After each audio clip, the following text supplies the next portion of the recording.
فتنہ کا معنی لغت کے اندر تپانا ہے، کسی چیز کو گرم کرنا، شدید گرم کر کے پگھلانا اور اس کے اندر موجود آمیزش اور ملاوٹ کو دور کرنا، علیحدہ کرنا۔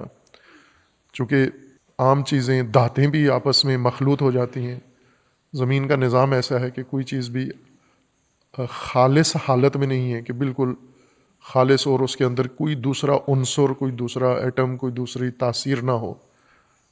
اطراف کی چیزوں کا اثر پڑتا ہے ہر شے کے اوپر، اس لیے زمین کی ہر چیز مخلوط ہے، ملاوٹ ہے اس کے اندر طبیعی طور پر۔ آپ خالص ترین چیز بھی نکالیں، مثلا درخت کا پتا نکال کے اس کو لیبارٹری میں مائکروسکوپ کے نیچے رکھیں اس کو، تو پتہ چلے گا اندر اس کی پوری ایک دنیا آباد ہے۔ اسی طرح ہم پانی کا قطرہ لے کے اگر اس کو تجزیہ کریں تو اندر سے بیسیوں چیزیں ایک پانی کے چھوٹے سے قطرے کے اندر شامل ہیں، ملی ہوئی ہیں، اور یہی قانون تمام اشیاء کے لیے ہے۔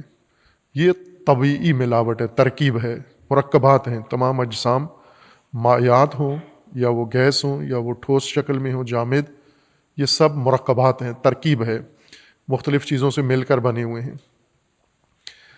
کچھ چیزیں ایسی ہیں جو طبیعی ترکیب نہیں ہیں، بلکہ بعد میں وجود میں آنے کے بعد دوسری اشیاء کے ساتھ ملنے سے ترکیب یا ملاوٹ پیدا ہوئی ہے۔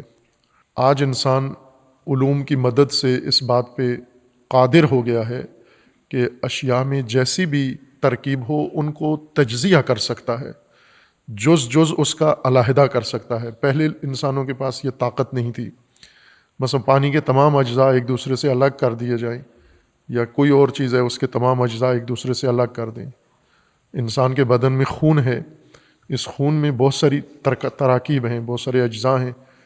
آپ کے خون کا ٹیسٹ ہوتا ہے تو وہ اس سب کو تجزیہ کرتے ہیں، الگ الگ کر کے دیکھتے ہیں کہ خون میں کیا کیا چیز شامل ہے۔ اگر طبیعی اجزاء جو خون کے ہیں اصلی وہ رہیں تو ٹھیک ہے، لیکن باہر سے بیماریاں ہیں، جراثیم ہیں، بیکٹیریاز ہیں، وائرس ہیں، اگر یہ چلے جائیں گے تو وہ بھی تشخیص دے دیتے ہیں، لیبارٹری کے اندر تجزیہ کر کے انہیں علیحدہ کر دیتے ہیں۔ یہ تجزیہ کا عمل ملاوٹ والی چیزوں کو، آمیزش والی چیزوں کو الگ کرنے کا عمل مختلف طریقوں سے انجام پاتا ہے۔ ان میں سے ایک کام ایسا ہے جس کے لیے انہیں گرم کیا جاتا ہے، تپایا جاتا ہے، پگھلایا جاتا ہے۔ جس حالت میں شے ہے اس کا تجزیہ نہیں ہو سکتا، ملاوٹ دور نہیں ہو سکتی۔ گرم کرنے سے، اس کی حالت بدلنے سے، ٹھوس حالت اس کی مائع حالت میں بدل دیں، پھر اس کا تجزیہ ممکن ہوتا ہے۔ عربی زبان میں اسی عمل کو گرم کر کے، تپا کے، کسی چیز کو پگھلا کے اور اس کے اجزاء کو علیحدہ کرنا، خصوصاً ملاوٹ والے اجزاء یا کھوٹ والے اجزاء، اس کو فتن کہتے ہیں یا فتن کہتے ہیں عربی میں۔ اور جیسا پہلے اشارہ کیا تھا کہ زیادہ تر اس عمل کا تعلق صنعتی دنیا سے ہے۔ صنعت میں جیسے ہم دیکھتے ہیں مختلف لوگ یہ کام کر رہے ہوتے ہیں، جیسے لوہا پگھلا رہے ہیں، دھاتیں پگھلا رہے ہیں، اور ان سے مزید اوزار، اجزاء اور ابزار بنا رہے ہوتے ہیں۔ اسی طرح سنیارے سونا پگھلاتے ہیں، ان کے پاس سونے کے تجزیے کا یہی طریقہ ہے کہ اسے پگھلائیں اور پھر اس کی کھوٹ علیحدہ کر دیں۔